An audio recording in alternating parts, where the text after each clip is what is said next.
बिस्मिल्लाहिर्रहमानिर्रहीम अस्सलाम वालेकुम दोस्तों, उम्मीद करता हूँ आप बिल्कुल ठीक ठाक होंगे। दोस्तों आज है 6 जुलाई सन 2021 और दिन है मंगल का। ओमान सुप्रीम कोर्ट का इजलास हुआ और इससे पहले वीडियो में भी कुछ फैसले आपके साथ शेयर कर चुका हूँ और कुछ इस वीडियो में शेयर कर रहा हूँ।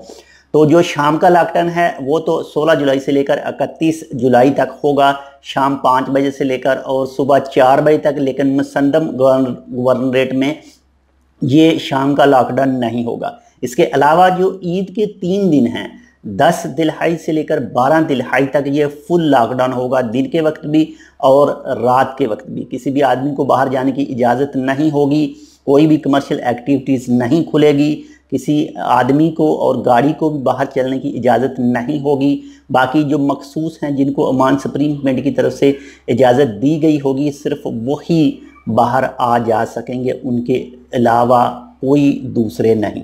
इसके अलावा 9 जुलाई से यानी 9 जुलाई के बाद में जो कोई भी सलाला खरीफ देखने के लिए भी जाएगा तो उसको कम से कम 1 डोज लगी होनी चाहिए या फिर 2 डोज लगी होनी चाहिए और उसकी एज जो है वो 18 साल से ऊपर होनी चाहिए, तो तब ही वो दफार गवर्नरेट के अंदर इंटर हो सकता है।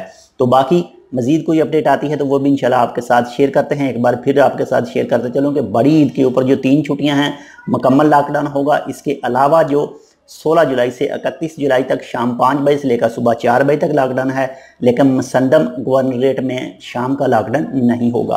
तो बाकी जैसे कोई मज़ीद अपडेट आती है तो वो भी आपके साथ शेयर करते हैं। मिलते हैं आपसे दूसरी अपडेट के साथ। अगर आपने अभी तक हमारा ये चैनल सब्सक्राइब नहीं किया तो आप इसको सब्सक्राइब कर सकते हैं। अल्लाह हाफिज़।